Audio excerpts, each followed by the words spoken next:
Welcome back to another edition of the Dope Farm Podcast. My name is Win, and I'm your host. So here we are again on a mobile version or a mobile edition of the Dope Farm Podcast. And I'm I guess a cue from Joe Prim, Ever Vigilant, and here recently from James Walton over at I'm Liberty at Prepper Broadcasting Network, doing these mobile podcasts. And you know, Joe Prim, that's pretty much was the mainstay of his for a long time. And so we're one of the reasons why is just here lately I've been working can seed, can't see. So basically sun up to sundown every day. And sometimes, excuse me, and sometimes even longer than that. I've had to recently bought, I think in my last mobile podcast was talking about buying chicken. And, you know, I would, there for a while, I was working until the sun went down, and then I would go out and process the chicken and get it vacuum sealed and in the freezer. So it's been a pretty busy couple of weeks since I got that chicken. We are putting a fence around. I'm just going to start calling it the homestead.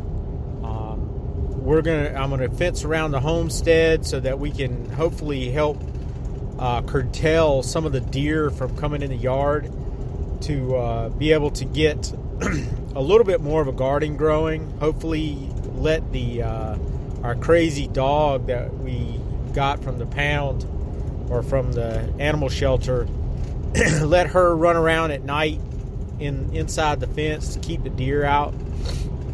It's been quite a bit of work doing that. I've never put up wire fencing before, so needless to say, it's been quite the adventure. I'm definitely getting a good workout putting up T-posts and putting in wood posts. It's something that I've never really had to do, and I tell you, it's definitely a workout. Putting up wire fencing, getting it stretched and keeping it tight has been a trick. Using a homemade stretcher, it's interesting for sure. So one of the reasons why I'm out on the road today is I've been contemplating for about 2 years of doing rabbits, and I've just gotten, with this COVID-19 and the possibility of shortages of meat and things of that nature, I've decided to jump in both feet with doing meat rabbits. And I tell you, I've been having a heck of a time finding rabbits to get my mating or my breeding trio going. It's really been tough. So I found a couple of does. They were 6 weeks, so they're about 10 weeks old now, and I just drove 4 hours to pick up my buck, because I really wanted to make sure that I had a clean gene pool to be able to get a good clean breeding pair, breeding set. Instead of trying to buy everything local, I went way out of my way to get a buck so that I would have some clean genetics coming in. So it's going to be an interesting process. I've never bred animals before, so I'm sure there's a learning curve, and hopefully I don't screw it up too bad, especially since I got, you got living, breathing creatures involved. And so I look forward to getting started. I've got my rabbit hutches set up. I've got some cover for them. We've got plenty of feed and whatnot. So I look forward to getting that started in a couple of, probably about 2 months out before I'll actually be able to start trying to breed. I need to let the animals get a little bit more mature, get them started. We're doing I've been doing chickens for a while, and where our chicken production is through the roof as far as eggs. I mean, I've got more eggs than I know what to do with. Currently, and I'll talk about this in more depth in a minute, but we invested in a freeze dryer, and I mean, it was financially it's a big hit, but I think in the future it'll definitely pay for itself. I've got 4 dozen eggs right now in the freeze dryer, and they should be done anytime now. I'll probably go ahead. I've got enough eggs left in the refrigerator to do another 4 dozen, so I'll probably go ahead and get another 4 dozen or more going right away.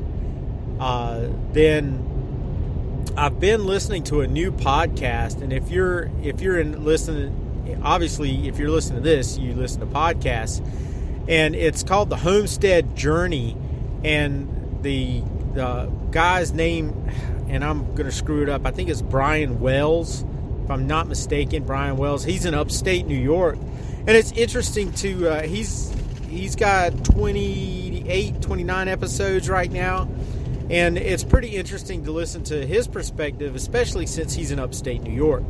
And so he's got a whole different growing season. I think he's only got maybe like a 90 or 100 day growing season. We're down here, I mean, we're probably, if the weather will ever straighten up, I mean, we've got about a 200 day probably growing season, realistically, before it gets super cold. We have a very long growing season, so that's good for us. But it's interesting to listen to his perspective and his issues. Another thing that he does that's kind of sparked my interest is he grows the American guinea hog, which is a heritage breed hog that is quite a bit smaller than the domestically grown hogs that we have here in the East. Well, in North America altogether. They grow a lot slower. It takes about 18 months, from what I understand, to grow one out and get it ready for processing. But it's a much smaller breed, where a boar hog, I think he said it would be like 300 pounds, where a domestically grown hog, you're talking 600 pounds easy.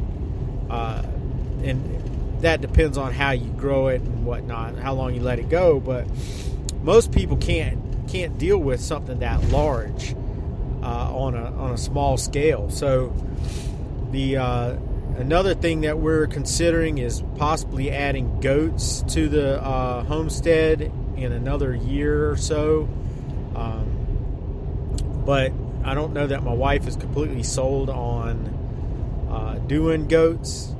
Not necessarily, she's on board with having a goat, but I don't think she's quite ready for the all the stuff that goes along with breeding and then milking and all of that other stuff. So that's something we're gonna have to get into, but it'll be next year or much later this year before we can find breeding stock, and I want to get the rabbits going first and get that kind of dialed in before we even consider trying to do something else.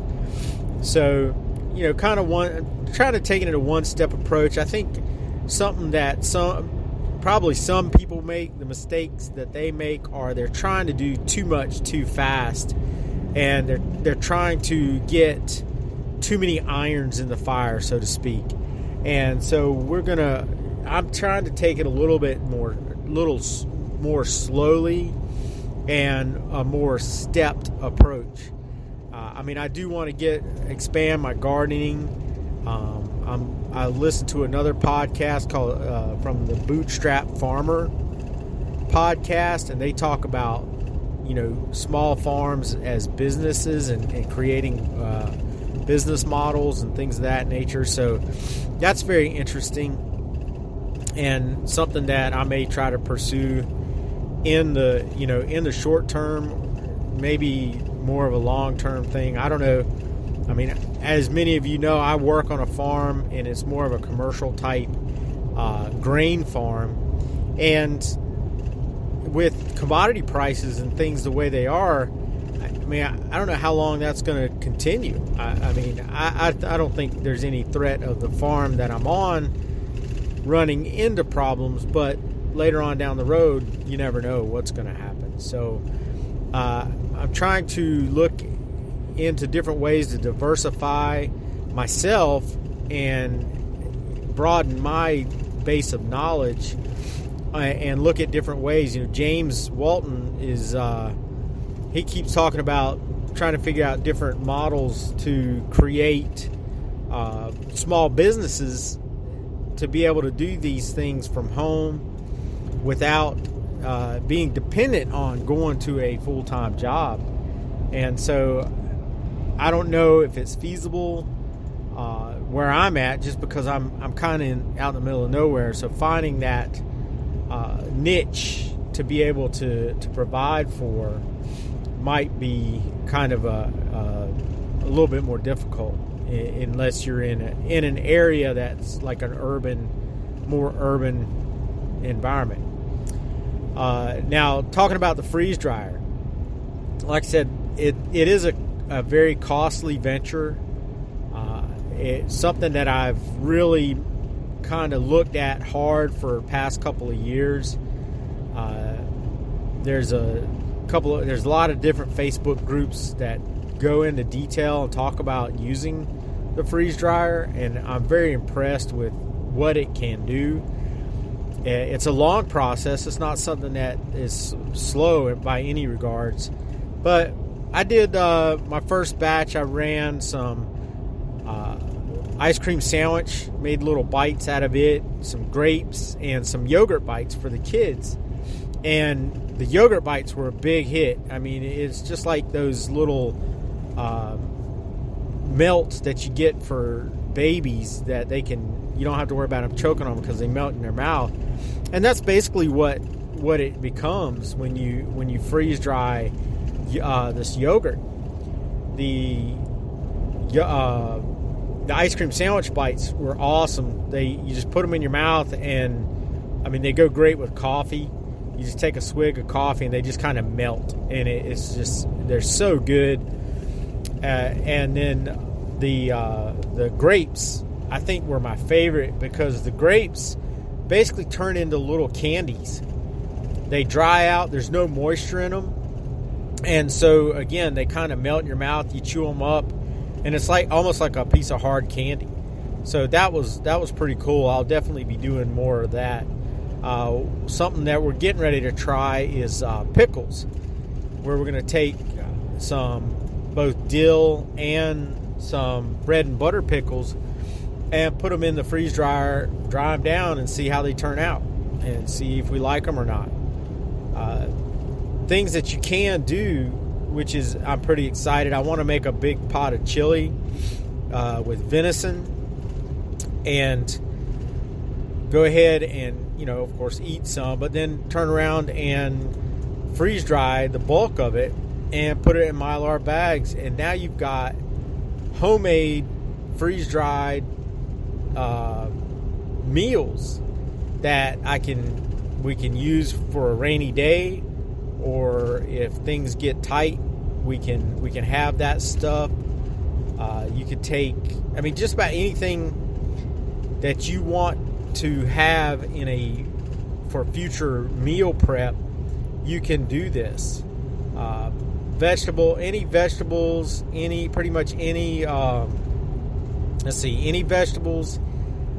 fruits, any kind of most meats, with the exception of real fatty meats like bacon, you really can't freeze dry unless it's really well cooked and rendered down. It'll freeze dry pretty good then.